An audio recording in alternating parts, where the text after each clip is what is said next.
ট্রাম্পের সঙ্গে খনিজ ও দেশ পুনর্গঠন চুক্তি করবেন জেলেনস্কি। এর আগে বেশ কয়েকটা খবরে দেখলাম যে ডোনাল্ড ট্রাম্প তিনি রাগান্বিত হয়েছেন জেলেনস্কির উপরে। তিনি বলেছেন, রাশিয়ার সঙ্গে আপনার যুদ্ধে যাওয়াই ঠিক হয়নি, আপনি একটা শান্তি চুক্তি করতে পারতেন। আজকে আবার খবরে দেখছি জেলেনস্কি ট্রাম্পের সঙ্গে চুক্তিতে আসবেন। কি চুক্তিতে থাকছে বিস্তারিত পর্ব দেশ রূপান্তরের খবর। বিরল প্রাকৃতিক সম্পদে যুক্তরাষ্ট্রের প্রবেশাধিকার ও দেশ পুনর্গঠনের ডোনাল্ড ট্রাম্পের প্রস্তাবে সম্মত হয়েছেন ইউক্রেনের প্রেসিডেন্ট ভলোদিমির জেলেনস্কি। এ বিষয়ে চুক্তি করতে আগামী শুক্রবার 28 ফেব্রুয়ারি ওয়াশিংটন সফরে যাচ্ছেন। সংশ্লিষ্টদের বরাতে এ তথ্য জানিয়েছে বার্তা সংস্থা সিএনএন। খবরে বলা হয়, রাশিয়ার আগ্রাসন বন্ধে বৃহত্তর আলোচনার অংশ হিসেবে কয়েকদিন ধরে এ আলোচনা চলছে। চুক্তির সঙ্গে সংশ্লিষ্ট ইউক্রেনের এক কর্মকর্তা সিএনএনকে বলেন, অগ্রহণযোগ্য সবকিছু আলোচনা থেকে সরিয়ে নেওয়ার পর চুক্তিতে সম্মত হয়েছে দুই রাষ্ট্রপ্রধান। ইউক্রেনের সুরক্ষা ও শান্তি রক্ষার ব্যাপারে স্পষ্টভাবে চুক্তিতে উল্লেখ রয়েছে বলে জানান এ কর্মকর্তা। তবে এ বিষয়ে বিস্তারিত জানাননি তিনি। এর আগে যুদ্ধকালীন সাহায্য করার জন্য ওয়াশিংটনকে পরিশোধে ইউক্রেন থেকে $500 বিলিয়ন খনিজ সম্পদ চেয়েছিল যুক্তরাষ্ট্র। তবে জেলেনস্কি তা প্রত্যাখ্যান করেছিলেন। মঙ্গলবার ওভাল অফিসে মার্কিন প্রেসিডেন্ট ডোনাল্ড ট্রাম্প বলেন, আমি শুনেছি শুক্রবার আসছেন, জেলেনস্কি শুক্রবার আসছেন। তিনি আমার সঙ্গে একটি চুক্তি স্বাক্ষর করবেন বলে আশা করছি এবং আমি ধারণা করছি এটি একটি বড় চুক্তি, খুব বড় চুক্তি। খনিজ চুক্তিতে ইউক্রেন কি পাবে জানতে চাইলে ট্রাম্প বলেন, $350 বিলিয়ন এবং প্রচুর সরঞ্জাম, সামরিক সরঞ্জাম এবং লড়াইয়ের অধিকার।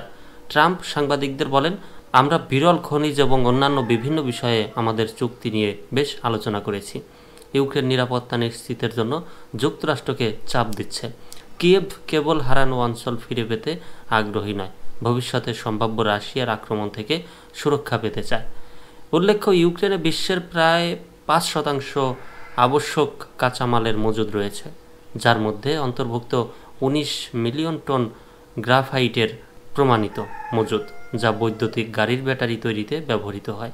ইউরোপের সমস্ত লিথিয়ামের 1/3, যা বর্তমানের ব্যাটারির মূল উপাদান। আমরা জানি ইউক্রেন কিন্তু খুব ছোট একটা দেশ। সেই দেশে 19 মিলিয়ন টন গ্রাফাইট আছে, মজুদ আছে, যা বৈদ্যুতিক বা ব্যাটারি চালিত গাড়ি আছে, সেই গাড়ি নির্মাণে, ব্যাটারি নির্মাণে ব্যবহার করা হয়। তো চিন্তা করেন যে ছোট দেশ হলে কি হবে। সেই দেশে যুদ্ধ তো লাগারই কথা। বড় বড় দেশ তো এই জিনিসগুলোই খোঁজে। রাশিয়ার পূর্ণাঙ্গ আগ্রাসনের আগে ইউক্রেন বিশ্বব্যাপী 7% টাইটানিয়াম উৎপাদন করত, যা নির্মাণ খাত, বিমান এবং পাওয়ার স্টেশনগুলোতে ব্যবহৃত হয়। ইউক্রেনের ভূখণ্ডে বিরল মৃত্তিকা ধাতুরও উল্লেখযোগ্য মজুদ রয়েছে, যা অস্ত্র, উইন্ড টারবাইন, ইলেকট্রনিক্স এবং আধুনিক বিশ্বের অন্যান্য গুরুত্বপূর্ণ পণ্য তৈরিতে ব্যবহৃত হয়। এই হচ্ছে ঘটনা। দেখেন, আমেরিকা এমন একটা দেশ, তাদের দেশে আমি লোকমুখে শুনছি বা বিভিন্ন বেসরকারি টিভি চ্যানেলের খবরেও আমি দেখেছি যে আগামী 100 বছরের চিন্তা ভাবনা করেন তারা। জ্বালানি বা খাদ্যদ্রব্য সব কিছু আগামী, বিশেষ করে জ্বালানি, খাদ্যদ্রব্য তো রাখা যায় না, জ্বালানি তারা 100 বছরের মজুদ রেখেছেন।